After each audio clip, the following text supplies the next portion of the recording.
السلام علیکم ورحمۃ اللہ وبرکاتہ۔ یا ایھا الذین آمنوا کتب علیکم الصیام کما کتب علی الذین من قبلکم لعلکم تتقون۔ اے ایمان والو، فرض کیے گئے تم پر روزے جیسے تم سے پہلے لوگوں پر فرض کیے گئے تاکہ تم پرہیزگار بنو۔ اس آیت میں روزوں کی فرضیت کا بیان ہے۔ شریعت میں روزہ یہ ہے کہ صبح صادق سے لے کر غروب آفتاب تک روزے کی نیت سے کھانے پینے اور ہم بستری سے بچا جائے۔ روزہ بہت قدیم عبادت ہے، جیسا تم لوگوں سے پہلے لوگوں پر فرض کیے گئے۔ اس سے معلوم ہوتا ہے کہ روزہ بہت قدیم ہے۔ حضرت آدم علیہ السلام سے لے کر تمام شریعتوں میں روزے فرض ہوتے چلے آئے ہیں، اگرچہ گزشتہ امتوں کے روزوں کے دن اور احکام ہم سے مختلف ہوتے تھے۔ یاد رہے کہ رمضان کے روزے 10 شعبان 2 ہجری میں فرض ہوئے تھے۔ روزے کا کیا مقصد ہے؟ روزے کے آخر میں بتایا گیا روزے کا مقصد تقویٰ و پرہیزگاری کا حصول ہے۔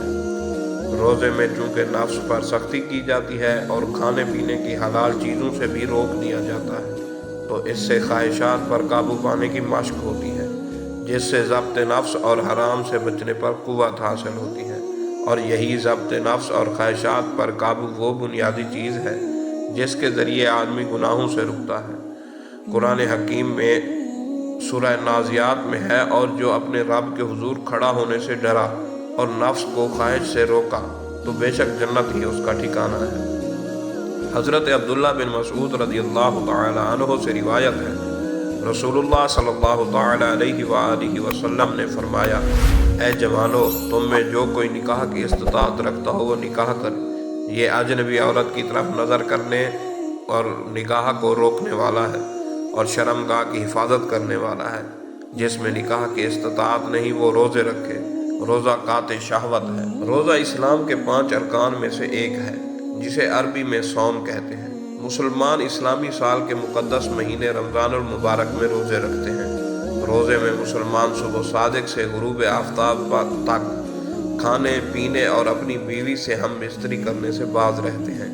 روزہ رکھنے کے لیے صبح صادق سے قبل کھانا کھایا جاتا ہے، جس سے سحری کہتے ہیں، جس کے بعد نماز فجر ادا کی جاتی ہے، جبکہ غروب آفتاب کے وقت اذان مغرب کے ساتھ کچھ کھا پی کر روزہ کھول لیا جاتا ہے، جسے افطار کرنا کہتے ہیں۔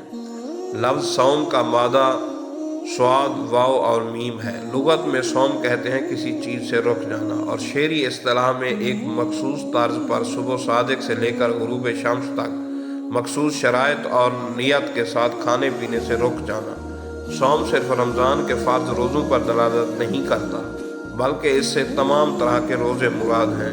روزے یا تو فرض عین یا فرض کفایہ ہوں گے، جیسے رمضان کے روزے رمضان کے علاوہ واجب روزے ہوتے ہیں، جیسے قضاء روزے یا نذر یا کفارہ کا روزہ، یہ مسنون ہوں گے۔ اور اس کی 2 اقسام ہیں، سنت موقدہ اور مستحب یا نفل روزہ۔ شریعت نے مخصوص اوقات روزہ رکھنے سے منع بھی کیا ہے، جسے یوم شک کا روزہ، عید الفطر اور عید الاضحیٰ کا روزہ۔ روزے کی فرضیت اور ماہیت پر تمام عالم اسلام متفق ہے۔ یہ ایک عبادت ہے اور طلوع فجر سے غروب شمس تک نیت کے ساتھ کھانے پینے سے رک جانے کا نام ہے۔ ہر سال رمضان میں روزہ بلا اجماع فرض ہے۔ یہ اسلام کے 5 ارکان میں سے ہے۔ رمضان کے روزوں کی بہت ساری فضیلتیں قرآن اور حدیث میں وارد ہوئی ہیں۔ رمضان کی راتوں کا قیام بھی بہت فضیلتیں رکھتا ہے، خصوصاً اخیر اشرا میں عبادت کی اہمیت اور ثواب بڑھ جاتا ہے۔